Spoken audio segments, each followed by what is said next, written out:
has a flood sign on it. Now notice, it is not as high as the ones we were seeing just a few blocks up, where the river was much higher than it was here. But this house was actually here in the 1913 flood, and it was, it's been in the Nestor family all this time. So they added the building next door to use as their business now. But the flood level at this point was about 7 feet. So it would have been, if you had 2 floors, it would only be on the first floor when you got this far there. The business has been here since 1962. All right, now we are going to go up and turn left right here at this light.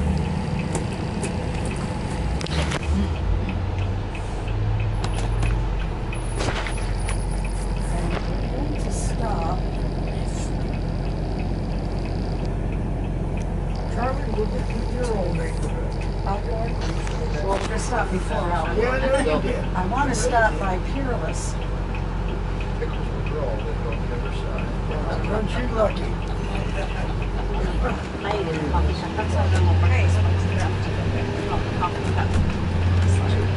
You see that where it says pizza, white sign that says pizza, we're going to go just past that where the fence is.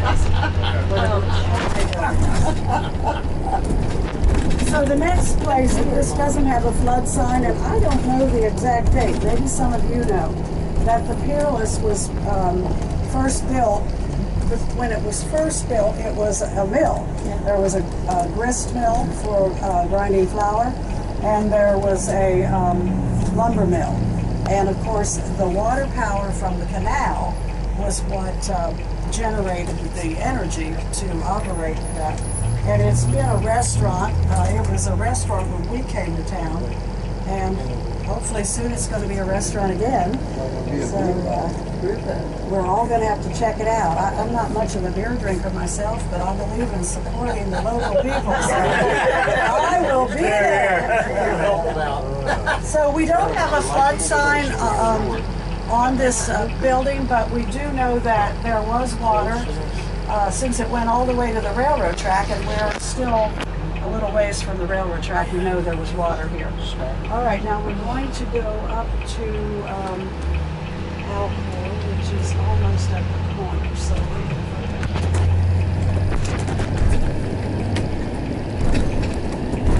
So of course we're passing one of the tobacco warehouses from when tobacco was king in Miamisburg.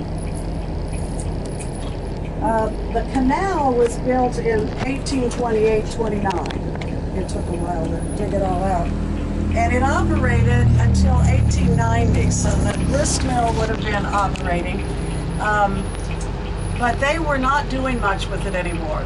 We had a railroad on the other side of the river. We had it in 1871, we had the railroad on this side of the river.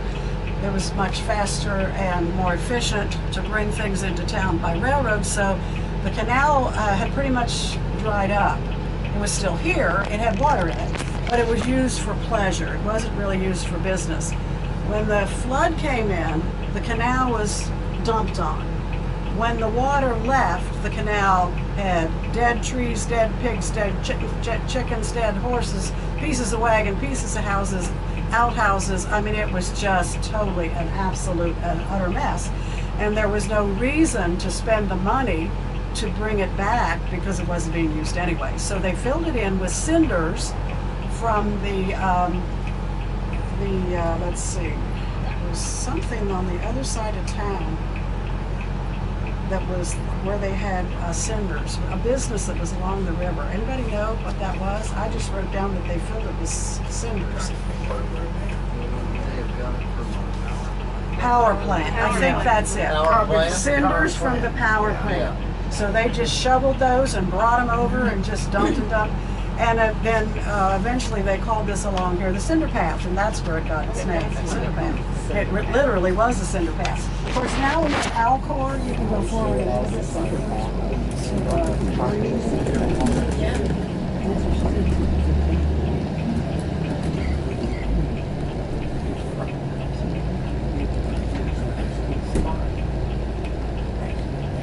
All right, So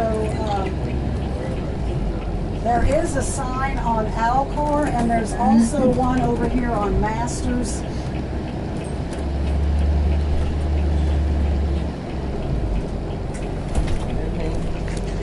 There's, did you see the Alcor sign? So it did not get into the second floor, but almost all of these warehouses were pretty much used for tobacco. The farmers grew tobacco for cigars, and they would bring their wagon loads of tobacco. The tobacco brokers were here. There's a neat display in the tavern that shows how they measured the tobacco for paying for it. And then they would store it in these warehouses until the next load came along so it could be taken. But the tobacco was pretty well ruined by the floodwaters. But in his location here, he's got original floors and original beams that he has left in, and since it's a store, you can go in. You don't even have to buy anything, but you can go in and take a look. Now we're going to go straight. On this corner, we've had a bowling alley, we've had a blacksmith, we've had a Pontiac dealership. I remember, I think, a car dealership over here with Dollar General. Wasn't that? Is it Chevrolet? Chevrolet? Lackner's. Yep. Stop. Yep. My store was right there. This was Chevy, and then I took them both over when Chevy went out.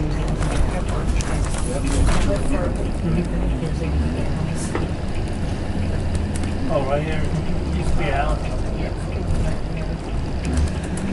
Look at that green, kind of green warehouse is. Of course, we're on the back side of the Hamilton Hotel. Was another one of those 5 hotels in the beige building, and they're really doing some nice fix up on that. And then the old schoolhouse diner. That was the first one-room school in Miamisburg. It's been moved at least twice from where it was originally down on Central and First, I believe. But it's there now. This number 20. Just a tour. Yeah, Hi, Carolyn. hi. It starts up by the Market Square. There'll be another one at 5 o'clock and another one at 6 and at 3. Okay. Hi. So this warehouse here that's being painted green, it was kind of fun watching it when we were bringing our kids down for the walks, because every day they were putting different colors on it until they decided what color they wanted to paint the building. And they painted the other side first. Let's go forward just a little. It's just called the number 20 building. It's a company called KTAK, and that building goes all the way through to the other side. It's already green on the other side.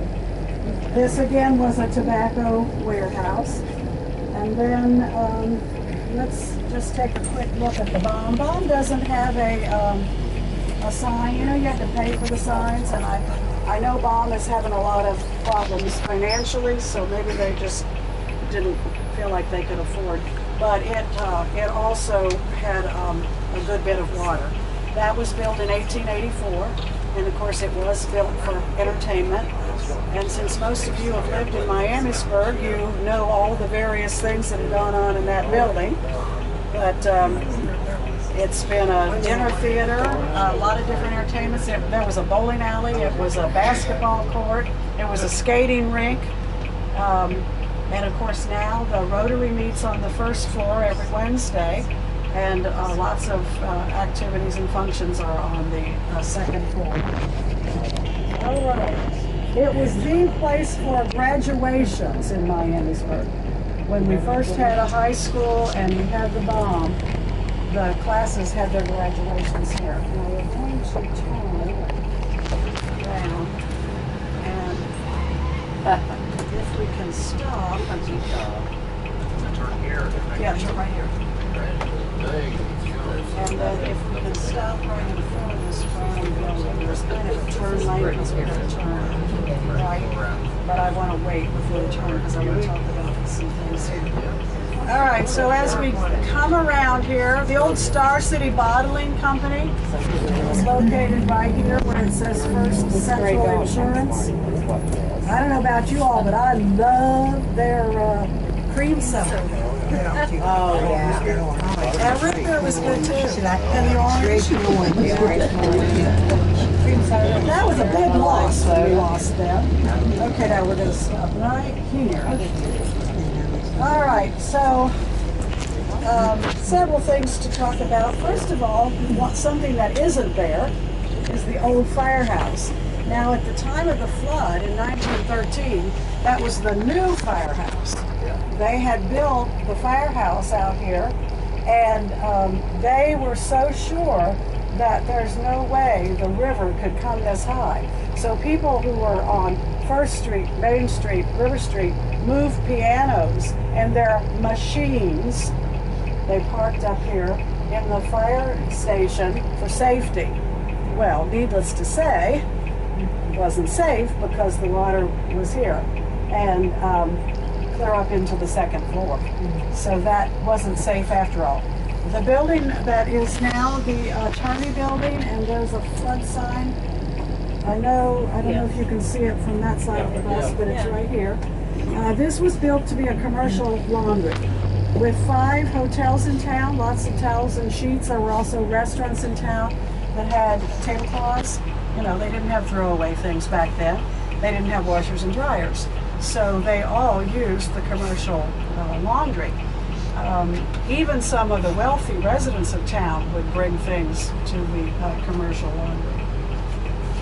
All right, so let's swing around the corner.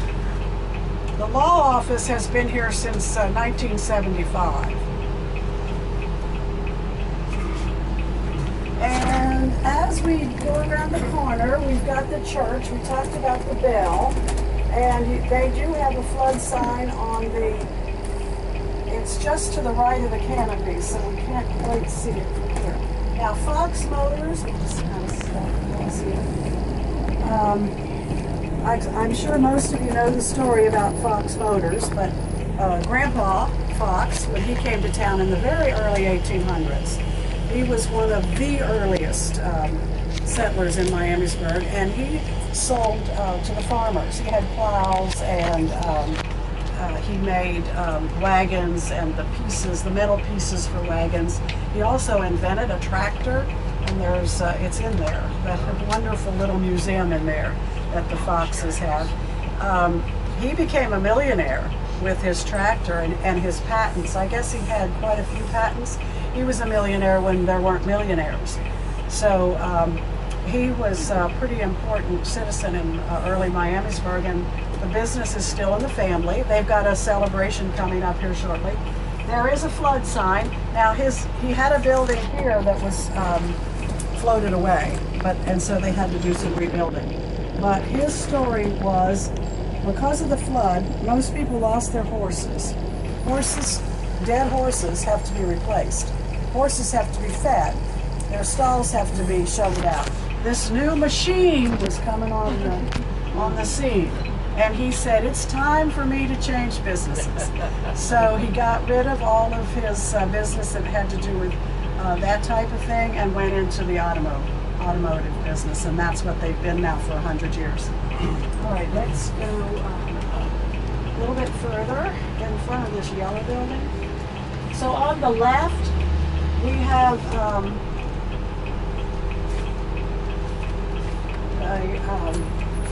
before the Masonic Temple. I was looking up a little bit about right here, the Bruffs and the Bruff Funeral Home. I found some things about the Bruff family, and in the book that is 150 years in Miamisburg, there's a chapter on the Bruffs, and at that point, he'd already been in business over 150 years. So it's listed as the oldest business in Miamisburg because it's been continuous since all of that time. William Bruff came in 1811, so that was in the very earliest days of the town. He was a cabinet maker, and back then cabinet makers also made coffins. Eventually, Benjamin, who was a son, rode to Philadelphia on his mule. It took him about a week. And he went to a school to learn how to embalm. It was a one-day school. At the end of that day, he was a certified embalmer. And he and his mule came back to Miamisburg, and he hung out, advertised in the paper that he was a certified embalmer, and he opened his funeral parlor. And so they've had this, the house was built between 1871 and 1875. Part of it was added on later.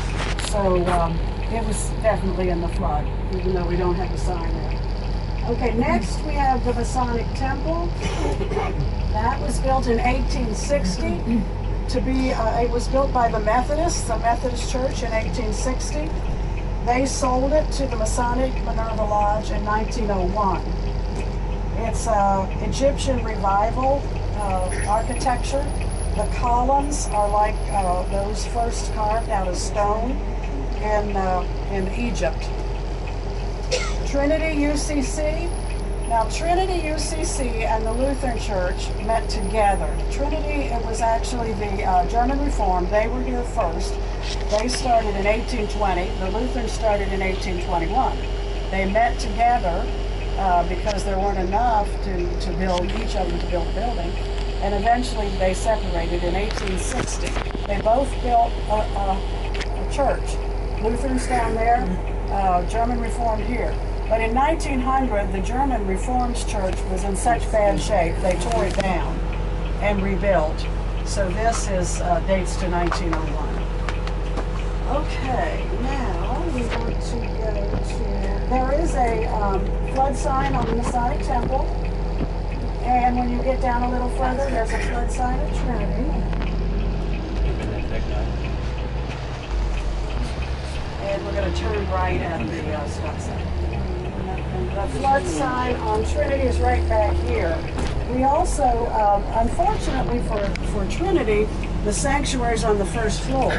So there was water about 8 feet deep in the sanctuary.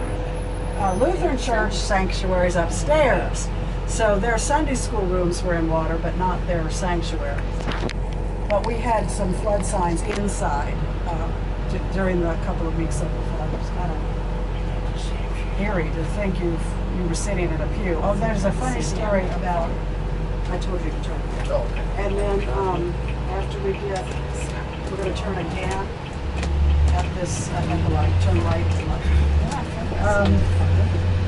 People heard weird sounds during the flood when the water was in the town, and it was the organ pipes.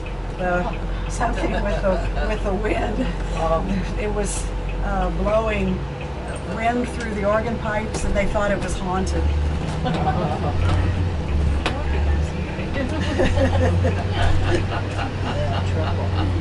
All right, now we are going to cross over. This time when we get to the light, we're going to go straight.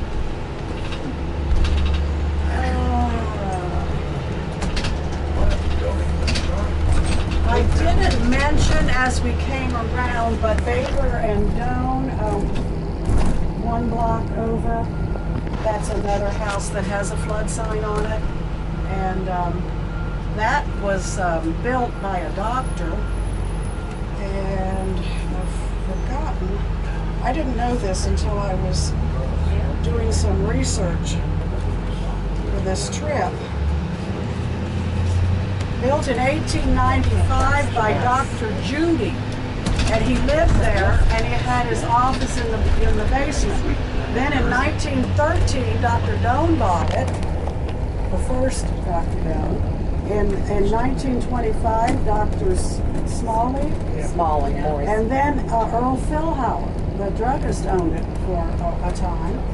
And then in 1960, John Doan, the lawyer, bought it. And now we go straight still. We've got to go to